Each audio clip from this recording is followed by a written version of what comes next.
Hello guys, welcome to my channel. आज हम पढ़ेंगे ऑटोकैड 2023।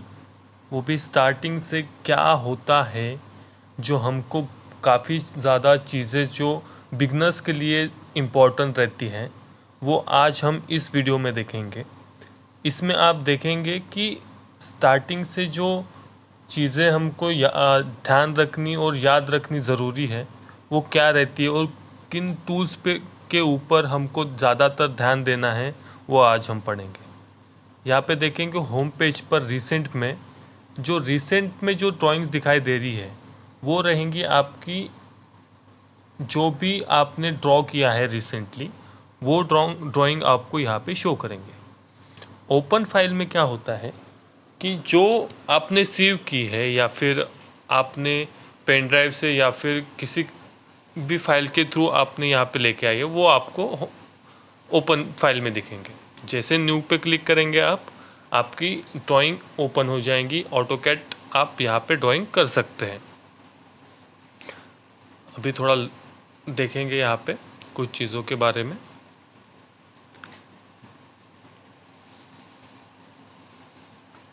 जैसे ही ऑन हो जाता है ये, यहाँ पे वाई एक्सिस एक्स एक्सिस यानी कि यूसीएस आइकॉन, ये व्यू क्यूब, ठीक है, ये कस्टमाइजेशन टूल्स रहते हैं यहाँ पे। ये ऊपर की तरफ जो है वो मेन टूल्स है हमारे, ठीक है। इसके बाद हम देखेंगे कि वाई एक्सिस और एक्स एक्सिस ये कहाँ से आता है और इसको ऑन कैसे कर सकते हैं। ये व्यू से ओपन होता है। जैसे व्यू आप ओपन करेंगे, इसको यूसीएस आइकॉन ऑफ कर देंगे तो वो ऑफ हो जाएगा, ऑन करेंगे तो ऑन हो जाएगा, ठीक है। अभी देखेंगे यहाँ पे जेड एक्सिस भी है, बस जेड एक्सिस शो क्यों नहीं कर रहा है, क्योंकि वो वर्टिकल डायरेक्शन में। जैसे मैं ऑर्बिट ऑन कर देता हूँ इसका, तो ये शो होना स्टार्ट कर देगा, ठीक है। जैसे जैसे क्यूब को मैं घुमाता हूँ, रोटेट करता हूँ, वैसे वैसे वो रोटेट भी होगा और शो भी होगा, ओके।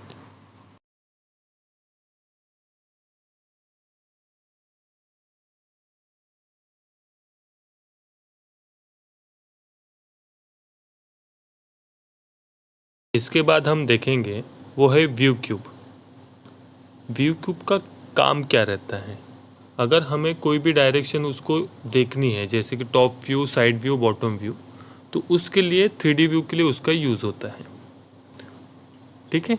उसे 3D व्यू में हम यूज़ करेंगे। उसके बाद हम देखेंगे पैन। ये जो हाथ का सिंबल आपको दिख रहा है, उसकी मदद से आप शीट को मूव कर सकते हैं एक साइड से दूसरे साइड पे, ठीक है। उसके बाद रहता है ऑर्बिट। शिफ्ट, जो कीबोर्ड पे शिफ्ट बटन है उसको प्रेस करके, अगर माउस का मिडल कर्सर को प्रेस करके आप घुमाएंगे माउस, तो ये रोटेट होगा 3D व्यू में।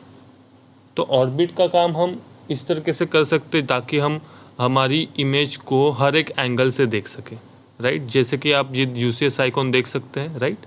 इसका बॉटम व्यू, साइड व्यू है ना, ये बॉटम की तरफ, ये टॉप व्यू, हम इसको रोटेट कर सकते हैं। तो ऑर्बिट की मदद से हम कर सकते हैं, है ना। तो ऑर्बिट हमको यूज़ करना है तो शिफ्ट और माउस का मिडल कर्सर को प्रेस करके हम कर सकते हैं। उसके बाद यूनिट प्लेस करते, वो है यू एंड एंटर करके, ठीक है। लाइन लेंगे एक, ठीक है। अभी कुछ कमांड को हमें सीखना ज़रूरी है, जैसे कि यहाँ पे देख सकते मैंने लाइन बनाई है एक, ठीक है, ये लाइन है।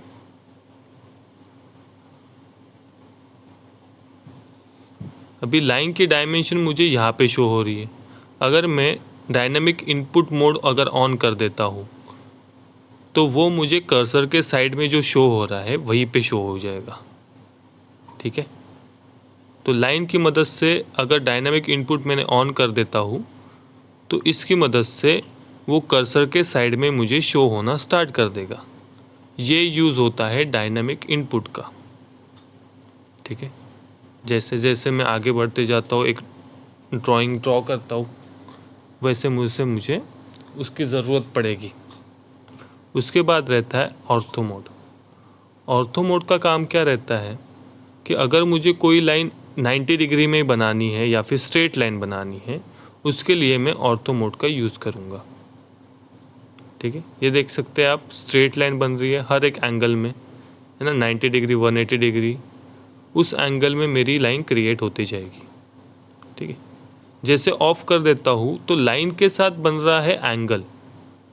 जैसे पोलर ट्रैकिंग में ऑन करता हूँ तो पोलर ट्रैकिंग एक्चुअली होता क्या है, उसमें कुछ एंगल्स दिए रहते हैं। जैसे ये ओपन कर देता हूँ, यहाँ पे एंगल्स दिया गया है। जिस एंगल पे मैं सिलेक्ट करता हूँ अभी 45 पे, तो ये जो ग्रीन लाइन आपको दिख रही है ये 45 पे जाके प्लेस हो जाएगी, वो ग्रीन लाइन शो करेगी आपको। ठीक है, जैसे जैसे आप आगे बढ़ेंगे वो लाइन शो करती रहेगी। उसके बाद मैं 30 पे लेता हूँ, 30 पे एक एंगल शो करेगा, 60 पे, फिर 90 पे। आपको पोलर ट्रैकिंग समझ में आ गया अभी, है ना।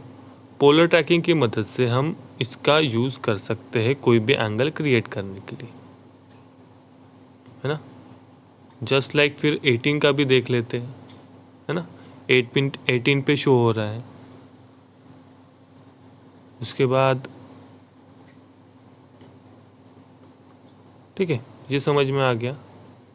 अभी देखते हैं ऑब्जेक्ट। अभी ये जो है नेक्स्ट जो है आइसोमेट्रिक ड्राफ्टिंग, इसकी मदद से हम प्लेन चेंज कर सकते हैं। ठीक है, आपको शो हो रहा है ग्रिड कैसे चेंज हो रही है, राइट साइड टॉप साइड में, ये लेफ़्ट साइड में, ये राइट साइड में। तो ये काम में आता है जब आइसोमेट्रिक ड्राइंग बनाते हैं हम तब।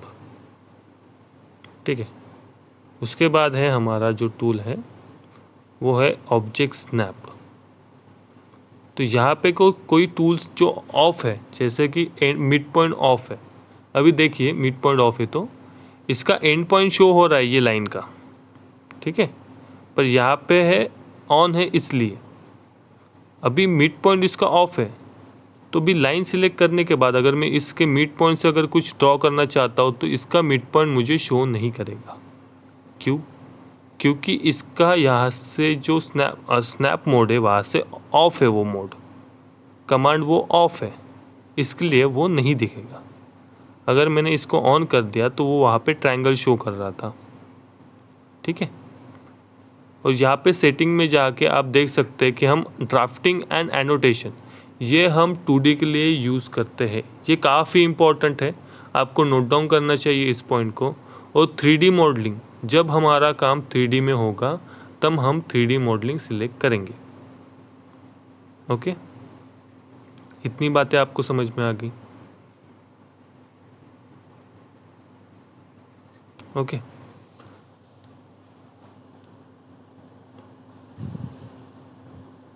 तो इसके बाद देखेंगे लाइन का यूज़ किस टाइप से होता है और किस तरह के से हम यूज़ कर सकते हैं लाइन का। जैसे हम यहाँ पे एक लाइन ड्रॉ करेंगे एक डिस्टेंस पे। ठीक है, 50 की लाइन है ये। अभी इस लाइन को मुझे, ये तो मैंने लाइन ड्रॉ कर दी है, इन केस मुझे इसको चेंज करना है, लाइक लेंथ चेंज करनी है, कम ज़्यादा करनी है, टॉप कर्सर पे लेके जाता हूँ, यहाँ पे मैं 40 कर देता हूँ, वो छोटी हो गई ये लाइन। देखिए यहाँ पे मैंने क्लिक किया, टैब प्रेस किया, जो कीबोर्ड पे है बटन, टैब प्रेस करके उसके बाद मैंने इसकी डायमेंशन चेंज कर दी। जब भी आपको अगर चेंज करना रहा तो आप ऐसा इसका यूज़ कर सकते हैं। इन केस अगर आपको लाइन के साथ एक एंगल भी क्रिएट करना है, जैसे डिस्टेंस प्लस एंगल क्रिएट करना है, उस सिचुएशन में लेन डाल देना है आपको। फिर उसके बाद टैब प्रेस करने के बाद वो एंगल की तरफ शिफ्ट होगा। देखिए हो गया वो शिफ्ट।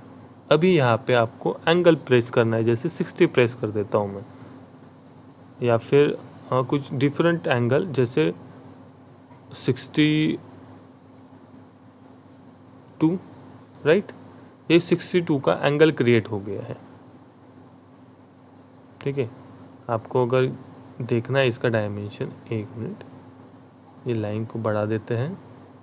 ठीक है, अभी डायमेंशन में जाके एंगुलर डायमेंशन ये लाइन प्लस ये लाइन, तो आप देख सकते हैं यहाँ पे इसका एंगल मैंने चेंज कर दिया 62 पर। ठीक है, जो बाकी का एंगल बचा है वो आपको ये साइड में शो होगा। ठीक है,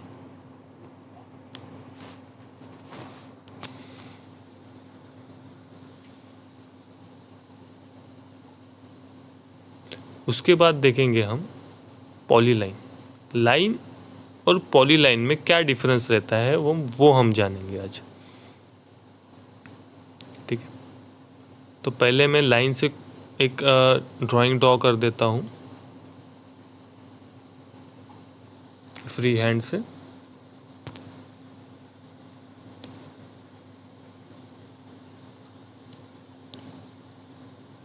उसके बाद फिर पॉलीलाइन से।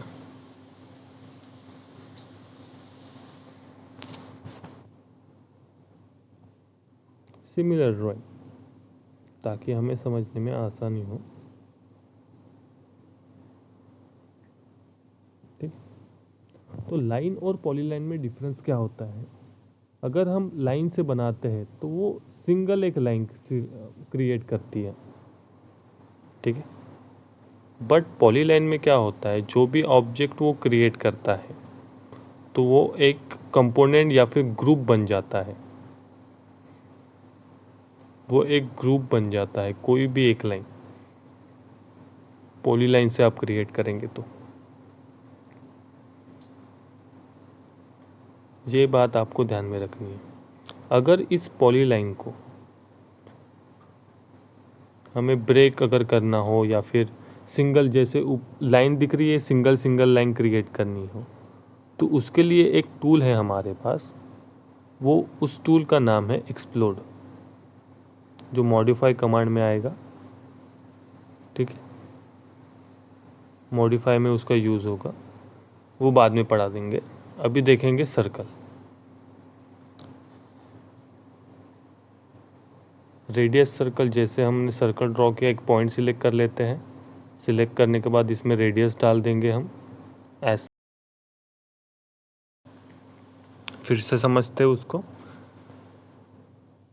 पॉइंट सिलेक्ट किया, कुछ रेडियस डाल देता हूँ मैं इसमें।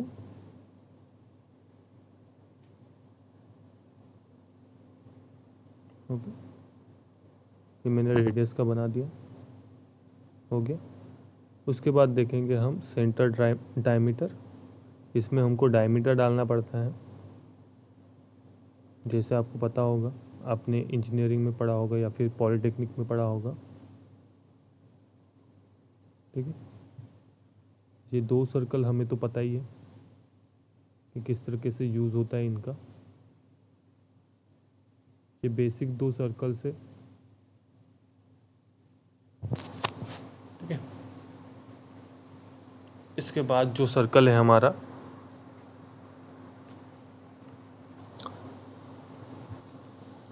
उसके बाद हम 2 पॉइंट सर्कल देखेंगे।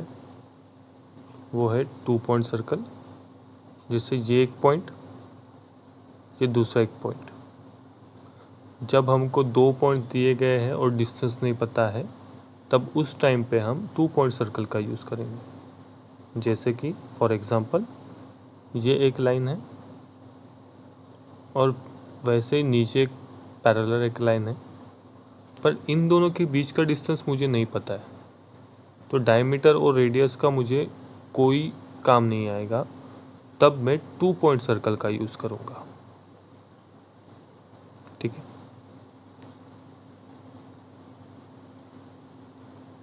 ऐसे सिचुएशन में जब दो ही पॉइंट्स हमको पता रहते हैं, तब हम 2 पॉइंट सर्कल का यूज़ करेंगे। फाइन, इतना समझ में आ गया। उसके बाद हमें देखना है, वो है नेक्स्ट देखेंगे हमारा 3 पॉइंट सर्कल। 3 पॉइंट सर्कल होता क्या है? इसमें 3 पॉइंट हमको सिलेक्ट करने पड़ते हैं, एक, ये दूसरा और ये तीसरा पॉइंट। इसमें 3 पॉइंट से हम बनाएंगे इसको।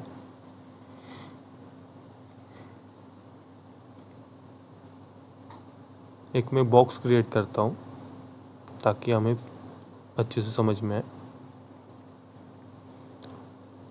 इसी बॉक्स को फिर से क्रिएट करता हूँ, क्योंकि यहाँ पे देखिए tan tan tan tan tan circle और 3 पॉइंट सर्कल में डिफरेंस क्या है,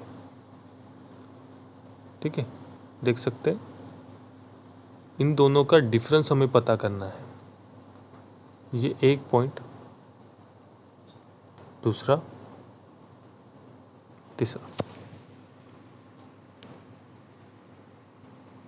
और अपना तीसरा है वो है टैन टैन सर्कल। अभी आप देख सकते हैं दोनों इमेज को। दोनों इमेज में जो 3 पॉइंट सर्कल है वो सिर्फ पॉइंट को सिलेक्ट करके बनाएगा और उसका एक्सपांड भी कर सकता है वो, ठीक है, अपने हिसाब से वो बॉक्स के बाहर भी जा रहा है। तो ऐसे सिचुएशन में अगर आपको चाहिए बॉक्स के अंदर ही या फिर उसी डायमीटर के अंदर, एरिया के अंदर, तो उस टाइप सिचुएशन में हम टैन टैन का यूज़ करेंगे, ठीक है। टैन टैन सर्कल और 3 पॉइंट सर्कल, इन दोनों में डिफरेंस इस तरीके से हम इसको डिफाइन कर सकते हैं, ठीक है। उसके बाद जो है हमारा टैन टैन रेडियस। तो जैसे आप इसको पढ़ रहे हैं कि जैसे टैंजेंट टैंजेंट रेडियस, ठीक है, 2 टैंजेंट और फिर उसके बाद हमको रेडियस इसका प्लेस करना है। जैसे मैंने 2 टैंजेंट प्लेस कर दिए, इसके बाद मैं रेडियस डालूंगा कुछ 20, तो ये बन गया हमारा टैन टैन रेडियस सर्कल, ठीक है। फिर से देखेंगे इसको, ये एक टैंजेंट हो गया हमारा, ये दूसरा टैंजेंट, और डायरेक्ट हमको रेडियस ऐड करनी है।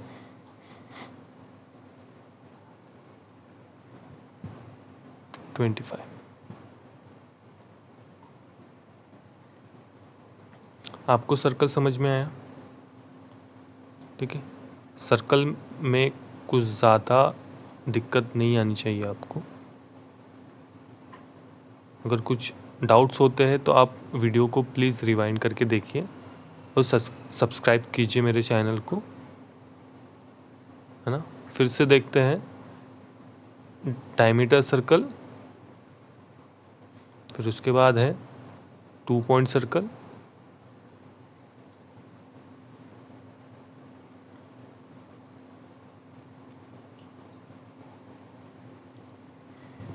थ्री पॉइंट सर्कल,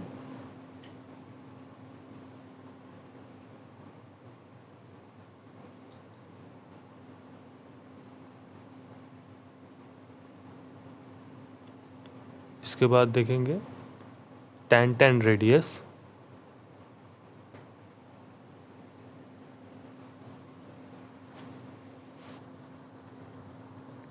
और लास्ट में है हमारा टैन टैन टैन सर्कल।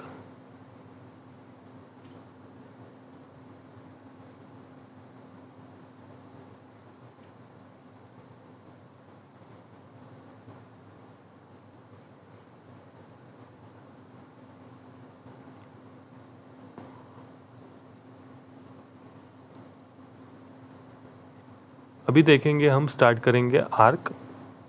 तो सबसे पहला आर्क है हमारा स्टार्ट सेंटर एंड। तो इसको कैसे हम यूज़ करेंगे, चलो देखते हैं। स्टार्ट सेंटर एंड, ये आर्क बनाने के लिए हमें एक लाइन चाहिए। तो पहले ये लाइन हम पकड़ लेते हैं। ये स्टार्टिंग पॉइंट, हम लेफ़्ट साइड से राइट साइड की तरफ जा रहे हैं, सेंटर पॉइंट, और ये एंड पॉइंट, ठीक है। तो जैसे मैं लेफ़्ट साइड की तरफ से राइट साइड पे गया तो वो आर्क नीचे बना। तो इसको हम ठीक से जानते हैं। ये लाइन मैंने ड्रॉ कर दी यहाँ पे कुछ डिस्टेंस पे 100, ठीक है। आर्क लेता हूँ मैं फिर से स्टार्ट सेंटर एंड। इसमें मैं स्टार्टिंग पॉइंट लेफ़्ट साइड से, दूसरा मिड पॉइंट, और फिर ये एंड पॉइंट।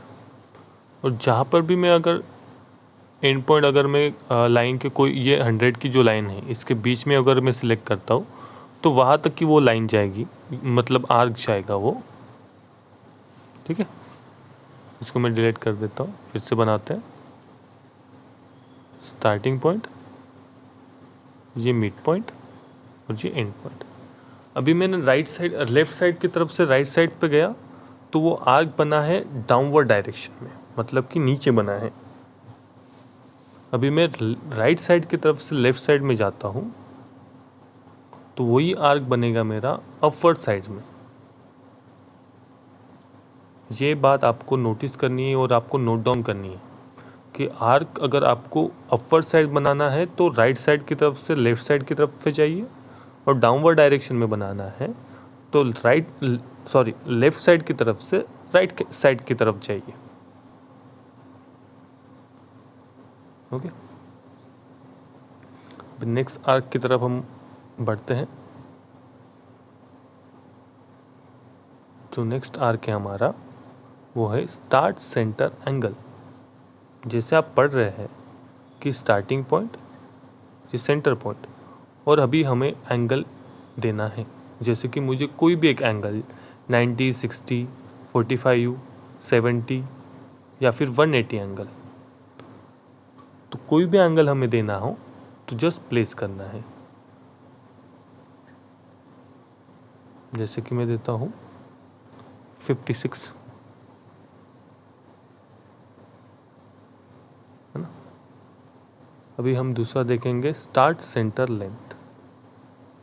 ये स्टार्टिंग पॉइंट, सेंटर पॉइंट। अभी लेंथ का मतलब क्या, कि जो आर्क की लेंथ रहेगी हमारे, है ना, आर्क की जो भी लेंथ रहेंगी मैं जो डिसाइड करूँगा या फिर वैल्यू पुटअप करूँगा तो उस आर्क की वो लेंथ बन जाएगी। ठीक है, ये आर्क की लेंथ बन गई है।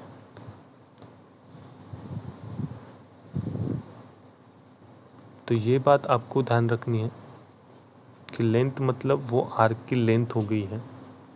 एंगल मतलब जो एंगल हम क्रिएट कर रहे हैं दो लाइन के बीच में, आर्क और लाइन के बीच में, वो एंगल है। ठीक है, उसके बाद का जो आर्क हमको बनाना है उसके लिए फिर से एक लाइन लेते हैं 100 की। लाइन ड्रॉ होगी, उसके बाद हम देखेंगे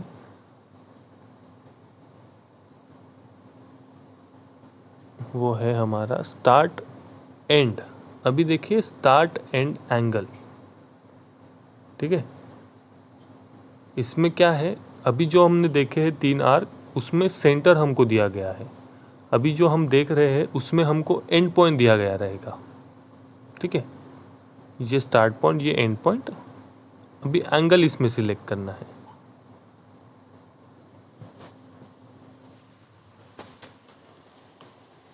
एंगल देंगे हम इसको,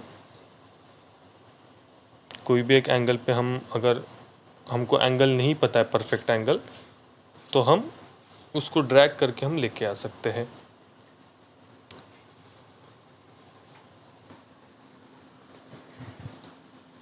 उसके बाद देखेंगे फिर से फॉर डायरेक्शन में एंगल ही। हाँ, ये एंगल की मदद से बनाया मैंने, है ना। ठीक है, जो नेक्स्ट हम आर्क देखेंगे वो रहेगा हमारा, ये लाइन तो हो गई स्टार्ट एंड डायरेक्शन। आपको इन सब के नाम याद रहने ज़रूरी है। जब भी आप एक मतलब आर्क बनाएंगे या फिर आपको बनाना रहेगा आर्क, तब आपको ध्यान में आना चाहिए कि इसमें कौन सा आर्क का यूज़ होगा, मुझे किस आर्क का मैं यहाँ पे यूज़ करूँ तो वो परफेक्टली आएगा, है ना। तो स्टार्ट एंड डायरेक्शन में आप डायरेक्शन चूज़ करके वो कहाँ तक भी लेके जा सकते, जहाँ तक कि उसकी कैपेसिटी है वो आर्क की। है ना, वो बन सकता है या फिर अटैच हो सकता है। फिर से देखते हैं स्टार्ट एंड डायरेक्शन। मैं मैं एंगल भी यहाँ पे डाल सकता हूँ, ठीक है, या एंगल की मदद से भी बनेगा।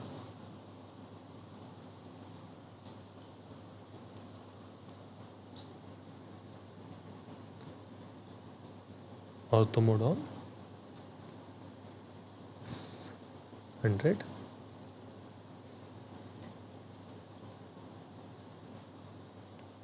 अभी देखेंगे दूसरा आर्क, वो है हमारा start and radius, starting point, and point.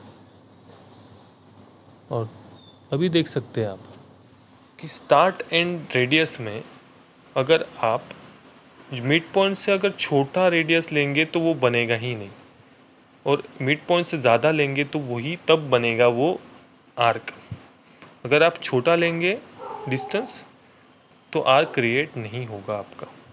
ये देखिए, जैसे मैं छोटा करता हूँ वो नहीं दिखेगा, और बड़ा करता हूँ तो वो क्रिएट होता है।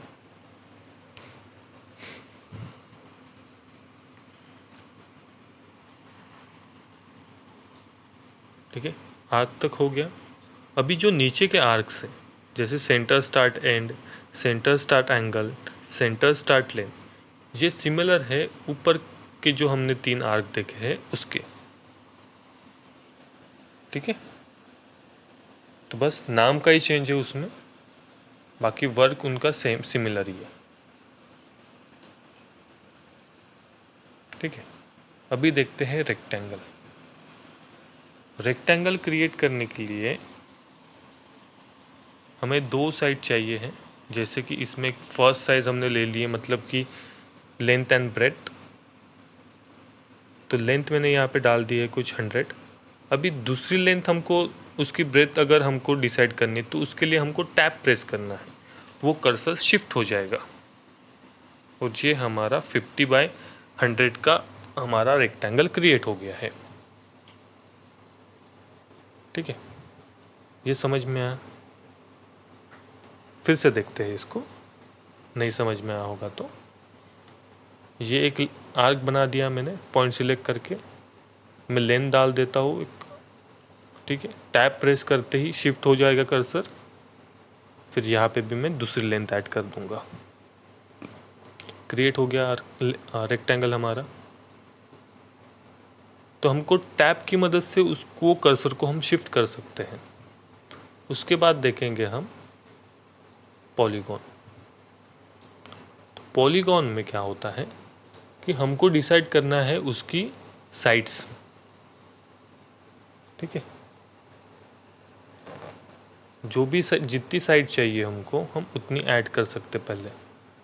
जैसे मैंने यहाँ पे ऐड कर दी है कुछ 6 और 7, है ना। यहाँ पे ऐड कर दिए मैंने 6।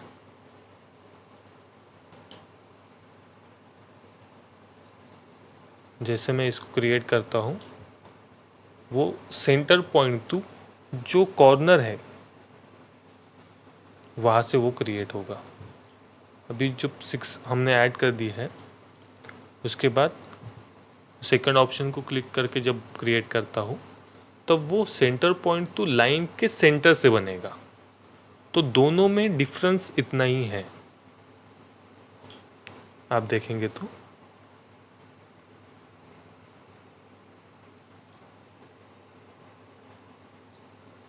ठीक है, ये हो गए हमारे पॉलीगॉन और रेक्टेंगल। इसके बाद हम देखेंगे सेंटर और इक्लिप। ठीक है, इसमें कैसे है कि हमको इसमें ये एक शेप में अगर कुछ क्रिएट करना है तो उसके लिए हम इसका यूज़ करते हैं। इसके लिए अगर एक लेंथ ऐड कर दी मैंने हॉरिजॉन्टल और वर्टिकल 100। ठीक है, तो ये एक शेप में बनेगा हमारा।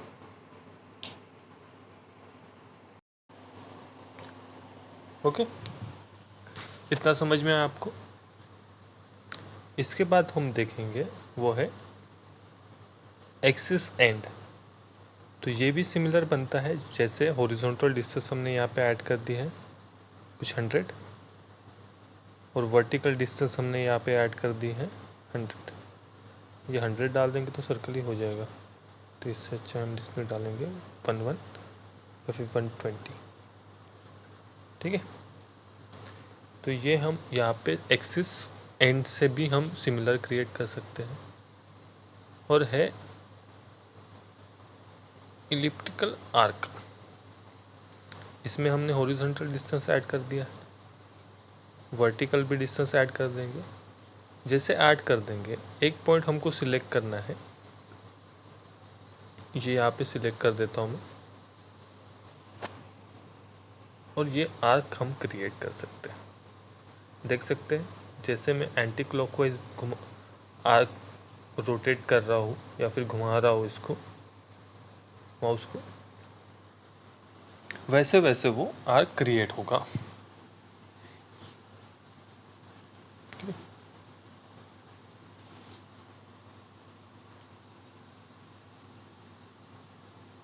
यहाँ तक मैं जैसे क्लॉकवाइज या फिर एंटी क्लॉकवाइज अगर मैं इसको मूव करता हूँ तो वो वैसे क्रिएट होगा।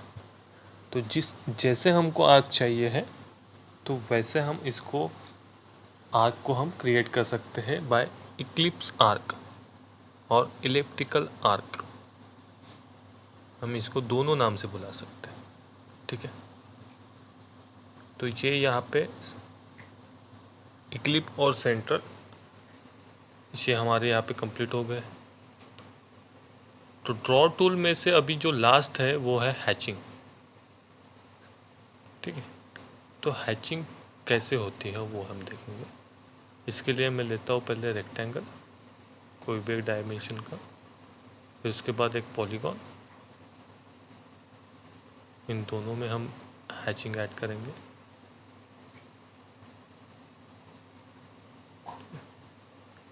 तो पहला है हैचिंग। जैसे हैचिंग को मैं क्लिक करता हूँ, एक न्यू टेम्पलेट ओपन होगा हैचिंग का। यहाँ पे कुछ पैटर्न्स हैं हैचिंग के, ब्रिक्स का है, कंक्रीट का है, मैसोनरीज का है। तो जैसे यहाँ पे ऐड करता हूँ ये वाइट वाइट दिख रहा है काफ़ी, मतलब वो शो ही नहीं कर रहा है कि कौन सी हैचिंग है, कौन सा पैटर्न है। तो यहाँ पे देखेंगे मैं कुछ डायमेंशन अगर प्लेस करता हूँ एंगल के पास प्रॉपर्टीज़ में जाके, तो वो चेंज हो रहा है। यहाँ पे मैं 0.5 अगर रख देता हूँ तो वो वहाँ पे ब्रिक्स दिख रही है, राइट। और यहाँ पे मैं फिर से चेंज कर देता हूँ इसको ताकि वो प्रॉपर दिखे। 0.05 काफ़ी छोटा हो गया, बढ़ा देते हैं 0.05।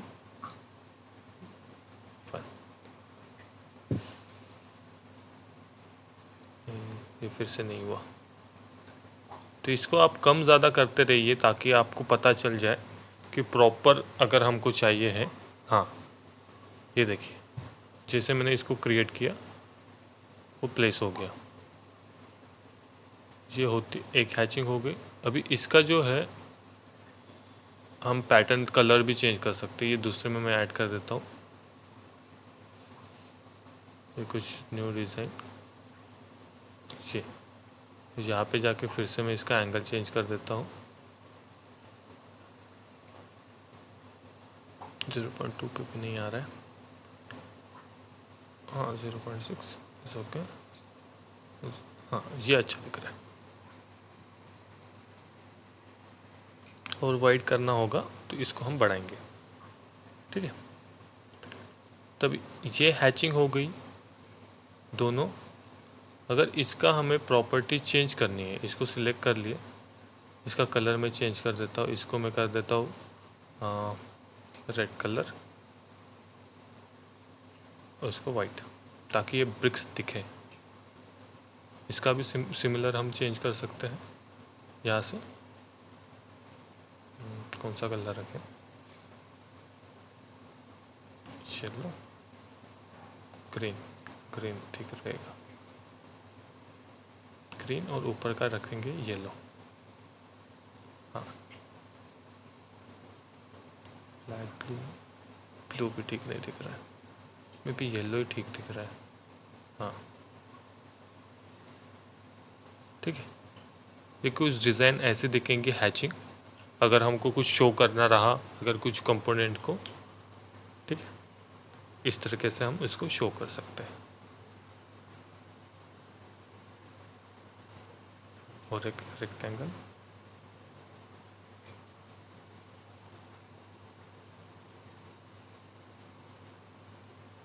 और इसमें ऐड करेंगे हम ग्रेडियंट। तो ग्रेडियंट में हम 2 कलर ऐड कर सकते हैं और उसको मॉडिफाइड कर सकते हैं। जैसे यहाँ पे मैंने ऐड कर दिया 2 कलर्स, इसका कलर मैं चेंज कर सकता हूँ। इसमें वर्टिकल और हॉरिजॉन्टल दोनों तरीके से हम इसको ऐड कर सकते हैं, जैसे जैसे आप पैटर्न देखेंगे ग्रेडियंट के। तो आपको क्या करना है, अगर आप जितनी ज़्यादा प्रैक्टिस करेंगे उतना आपके लिए अच्छा रहेगा। आपकी टूल्स के ऊपर जितनी अच्छी पकड़ रहेगी, आप टूल्स को जितनी अच्छी तरीके से जान सकते हैं, वो आपको उतना ही हेल्प करेंगे आपकी स्किल्स बढ़ाने के लिए, आपको एक अच्छी अपॉर्चुनिटी या फिर अच्छी कंपनी में जॉब करने के लिए। ठीक है, तो थैंक यू गाइस एंड तक देखने के लिए मेरा